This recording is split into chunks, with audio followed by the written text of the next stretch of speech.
Gen Abdourahmane Tchiani has declared himself the new leader of Niger after a dramatic coup. Also known as Omar Tchiani, he staged a takeover which started on Wednesday when the Presidential Guards unit he led seized the country's leader. Deposed President Mohamed Bazoum was Nigeria's first elected leader to succeed another since independence in 1960. Mr. Bazoum is currently thought to be in good health, and still held captive by his own guards. He had been considered a key ally by Western nations in the fight against Islamist militants in the region. France, the former colonial power, has said that it does not recognize any of the coup's leaders and will only recognize Mr. Bazoum as head of state. The coup has also been roundly condemned by international bodies including the African Union, West African Regional Bloc, ECOWAS, the EU, and the UN. We reiterate in the strongest terms the international community's clear demand for the immediate restoration of constitutional order and democratically elected civilian power, a statement from the French Foreign Ministry read.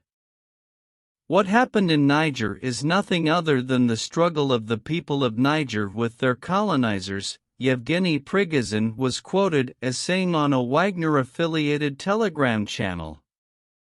The Wagner Group is believed to have thousands of fighters in countries including the Central African Republic, CAR, and Mali, where it has lucrative business interests but also bolsters Russia's diplomatic and economic relations.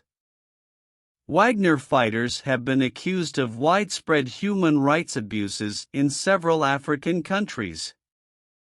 Gen Tchiani, 62, has been in charge of the Presidential Guard since 2011 and was promoted to the rank of general in 2018 by former President Mahamadou Issoufou. He had also been linked to a 2015 coup attempt against the ex-president, but appeared in court to deny it. Speaking in a televised address, Gen Tchiani said his junta took over because of several problems in Niger, including insecurity, economic woes and corruption, among other matters. He also addressed Niger's global allies, saying the junta would respect all of the country's international commitments, as well as human rights. But the junta has had strong words for those who oppose them, accusing members of the ousted government who have taken refuge in foreign embassies of plotting against them.